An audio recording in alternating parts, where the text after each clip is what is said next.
Hello, my name is Exabo, and this is Unity of Command 2 Ljubljana Gap Mission on hard. 3, 2, 1. Alright, let's look at... Why do these nasty missions have gaps in them? Anyway, just remembering Dragoon. Alright, so... One of the things that you need to keep in mind with Ljubljana Gap is, like, ideally, you need to take Ljubljana on turn 2. The deadline is 3. If you're going for 3, you're probably going to be late for everything else, for Maribor and Graz.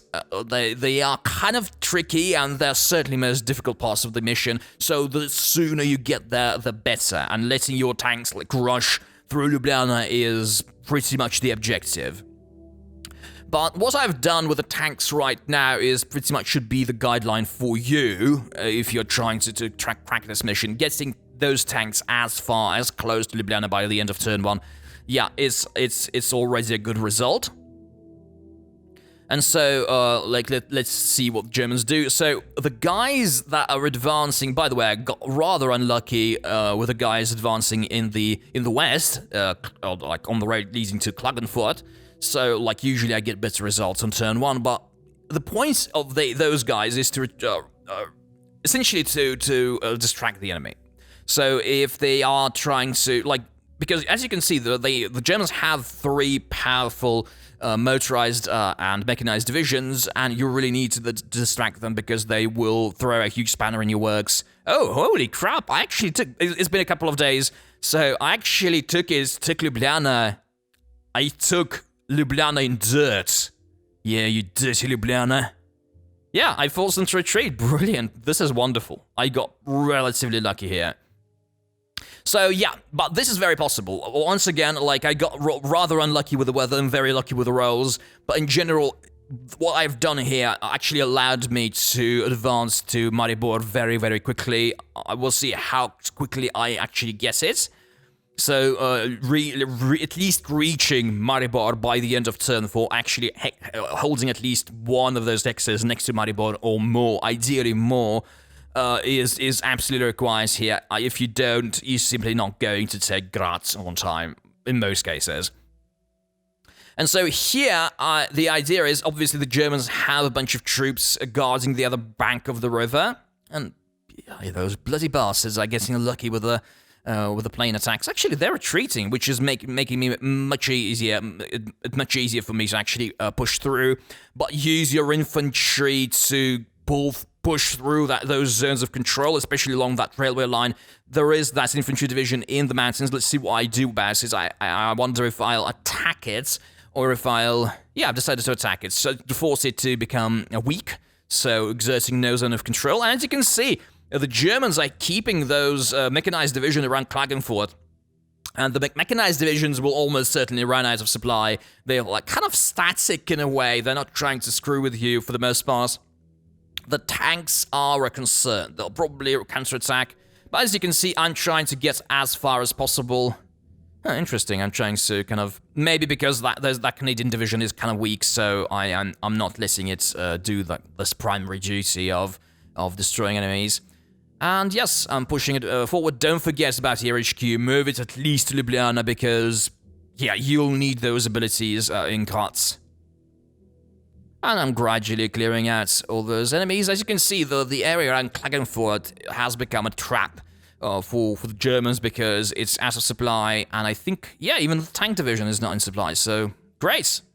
And by the way, by the end of turn 3, I'm already halfway, or more than halfway, like 3/4 of the way to Maribor, and I wonder if I'll take it next turn, or it'll certainly fall on turn 5 very easily.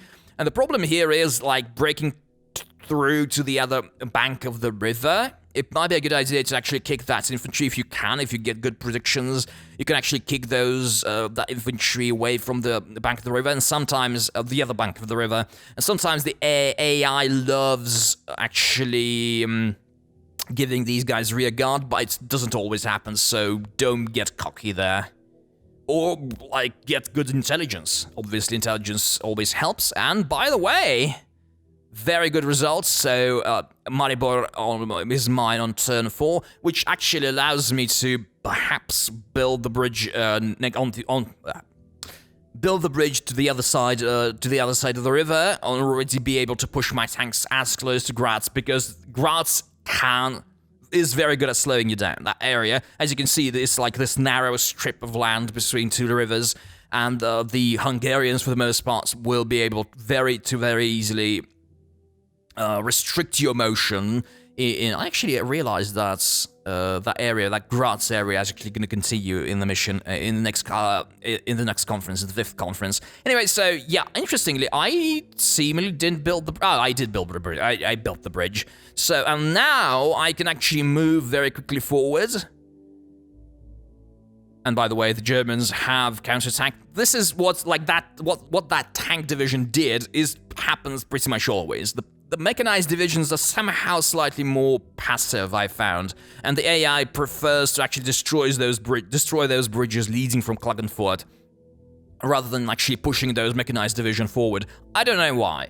I have a feeling that maybe the designers of the scenario actually predicted that the players would go for something else. Oh, and those stragglers.